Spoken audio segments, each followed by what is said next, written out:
wanted to show me some stuff. Okay. I think I'll start with the quilt in the bedroom. All right. That was my only attempt at quilting something, and it was also, the squares came from, I think it was Hancock's at that time. And we got one a month, and we did that, and then they gave us the pieces to put the rest of it together. So that. Oh, gosh, I love that. See, we got this square, and we got these in the corners, and then they filled in with these later. They gave us these, anything that was a small section. Oh, my goodness, what a happy quilt.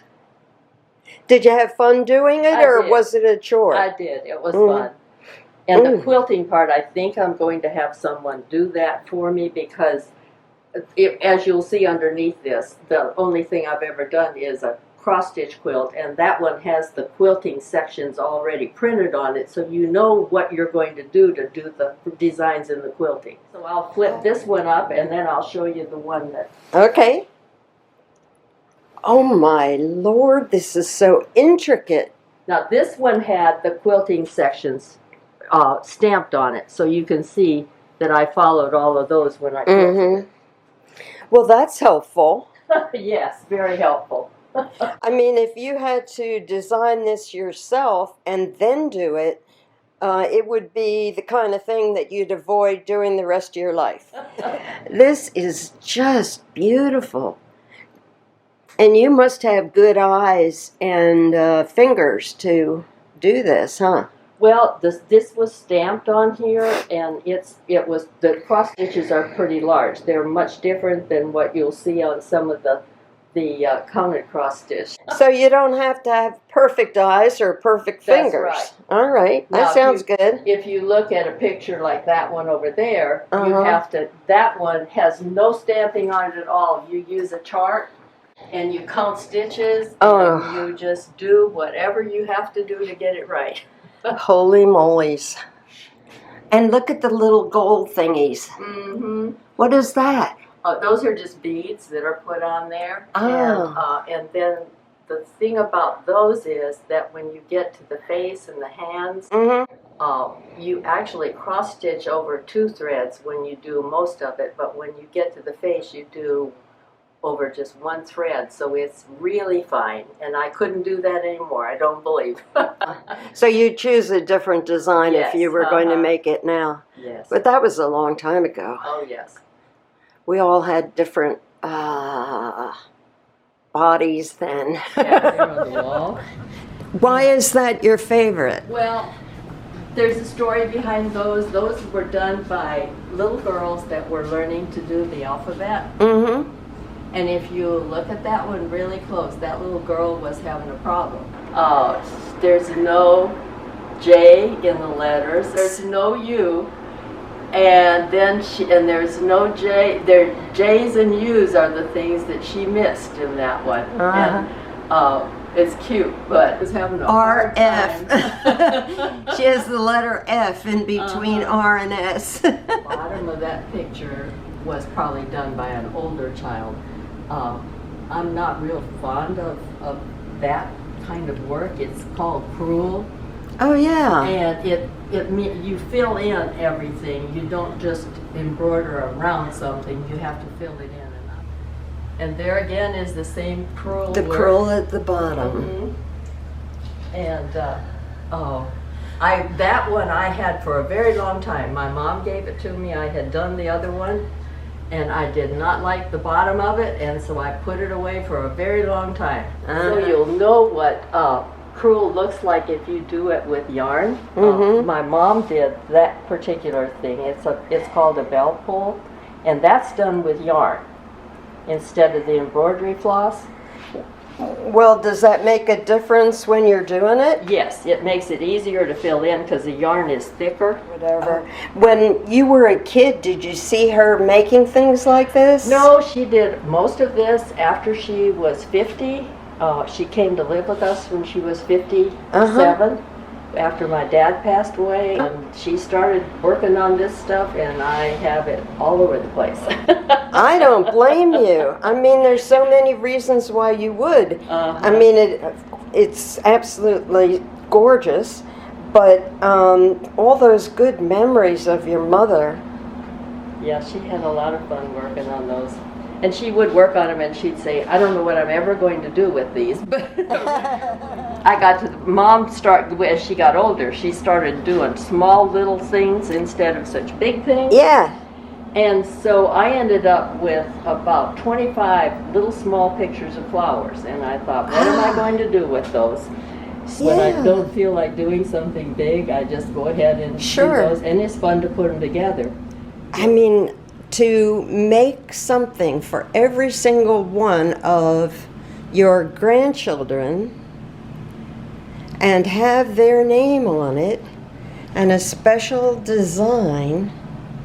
And they're dated the year they were born, each one of them. Oh, that is so somewhere on the stocking.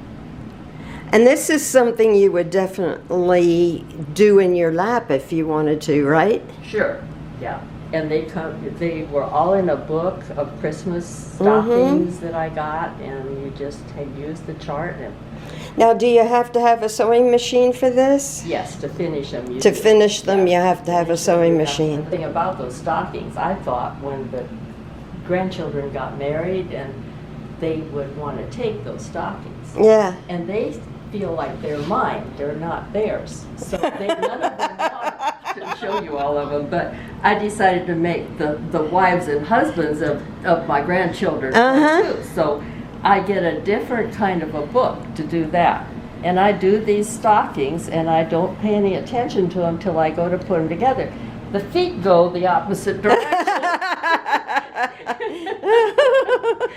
And so when I tried to hang them up, it got really interesting. That is funny. Okay, I wanted to show you these because these are easy things to work with. All you need to do, and for most of them, is just to knit, and that's all you have to do. Just knit? Just knit. All you have to do is cast on and you knit, and this is the design you get, and it looks the same on both sides.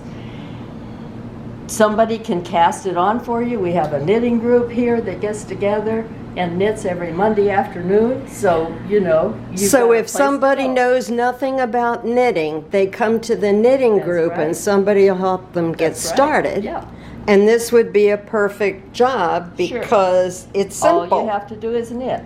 And it's fun to use a thread that's variegated, like this. And you can sit and knit, and then you don't know what's going to happen until it happens. And if you get crazy and you don't want to just do the same thing all the time, you can change it up just a little bit, but it's still just knitting. And somebody will help you with that too. Yep. Somebody will help you. The stores are really good about having yarn that's variegated, so if you get tired of the same thing, you can, sooner or later the color's going to change. If you get really good at it and you want to try something different, you find a design that doesn't have more than 4 changes to the lines, and you put it together and you can come up with something like this. Whoa. You don't have to be very advanced to do this. In theory, once you get going, you can talk to somebody while you're doing it? Yes, you can. Yes, you can. You can watch TV. July 1st, they start coming out with Christmas. Oh, yeah. So Hobby Lobby will probably have a kit to make you a Christmas stocking. Now, this comes in a kit. It's every piece in there is stamped on something. You cut it out. It's got a number on it. It tells you exactly what piece to put on here. 1st, 2nd, 3rd, 4th, and 5th. And anybody can do this. I mean, the finished product is pretty fancy, isn't it? They're fun to do, and they're easy. And presumably, if you start making it this summer, you might finish it by Christmas. Finish it by Christmas. The story is that when you are sort of hooked on cross stitch and things like that, you find these pictures that you want to do. And so in this box is pictures that my mom did, that I did. The 3 on the back are Norman Rockwell pictures that I did, and I thought they were going to be beautiful framed, and they're still in the box.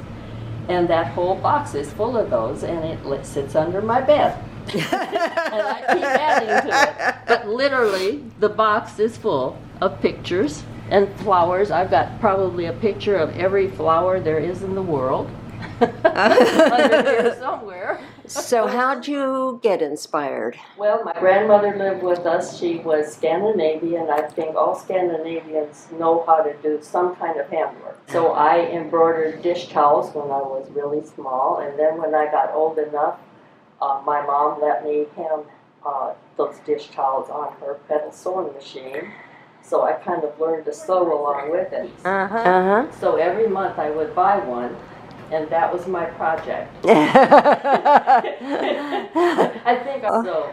That 25 cents gave me something to do with my hands for a month, and then I would go get another one. Yeah. So that was how I started to crochet.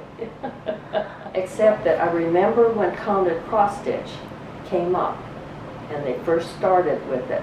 And I was working at the time, and one of the other ladies in the office brought in this little thing that she had done, and I thought it was kind of interesting. Have you ever tried to paint or draw or take pictures or? Actually, I'm doing the painting class that they're doing here. Oh yeah, Paula's class? Oh great. Yes. And I absolutely do not know a thing about painting, but it's just fun. Yeah. I don't know where it's going to go. I definitely am not a painter at this point. But you'd like trying something new. Well, and it's fun to be downstairs and see there are several of the ladies that have painted before and do beautiful things. And then there's those like me that go down there and they come back and they're not quite real sure what they did. The first thing that I did, I brought it back up here and I kept looking at it and it just didn't seem right, so I turned it upside down. It looked better upside down than it did upside down.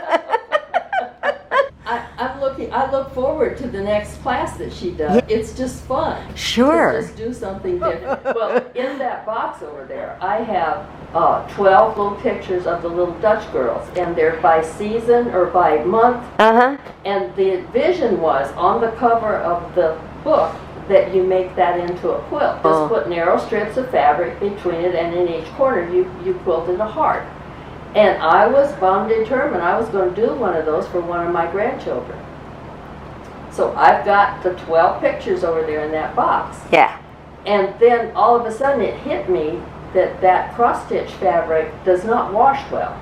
And if you give a quilt like that to a child, that child is going to drag it around. What I have thought about doing like a wall hanging with 4 of them together, like January through April. And then do 4 more and 4 more. And then I could hang them probably on my door or something. Yeah. This is the first thing that we painted. Oh, that is nice. And I kept looking at that and looking at that and looking at that, and I told Paula, I said, the longer I looked at it, it looked like the eggs were going to roll right out of that nest. And I kept looking at it, and then one day, I turned it over. And the nest looked better. Yeah. You know, and the eggs looked like they were going to stay in the nest. Is part of taking the painting class that you're doing it in a group? Yes, definitely. So that makes it more fun and experimental. And the knitting class is the same way, or the knitting group is the same way. And, you know, we have the 4th floor, that room on the 4th floor. Right. And people could get together down there with all kinds of things. Exactly. I mean, you wouldn't all have to knit, you wouldn't all have to cross stitch, Sure. You wouldn't all have to do, and that's the fun part about doing that in a group, because everybody does something. At the same time. That's probably why I have that whole box of things. My husband watched every football game that ever came on, and then he would rewatch the UK games on Sunday night to make sure that it went the way he thought it went on Saturday. And so I'd sit in cross stitch while he watched the football games. Yeah. So that was kind of. Well, you made good use of your time. And if anybody wants the flower pictures to hang on their wall, they're welcome to come and take some and frame them and do whatever they want to. That's wonderful. And that's another important thing about making things, creating stuff, is that you can share them with other people. Well, I actually gave 2 of my angel pictures to people here in the building. I didn't have wall space to put them all up. Yeah, there's that. There's that. I donated 3 of them out there to the living room. They're the ones that are over the sofa out there are mine. That is so great to share what you can do for other people to enjoy. That's part of it all, I think. It's really important to me. It is. Yeah. Well, I hope we can pull some people out of their apartments and see what they do. Yeah, that'll be great. Right. Either cross stitch or. One of my daughter-in-laws does. One of my grandchildren does. But that's about it. Not very many of them. Yeah. I was thinking maybe it was a genetic predisposition.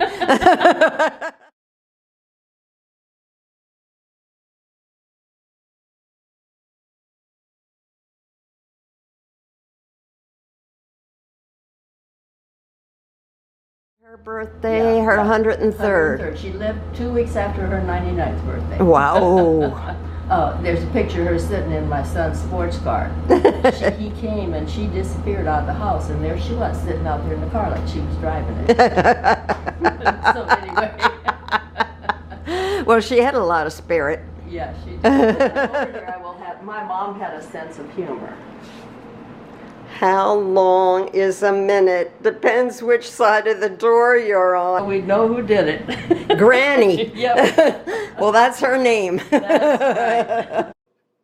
Thank you so much, Vonnie, for sharing your creative life with us.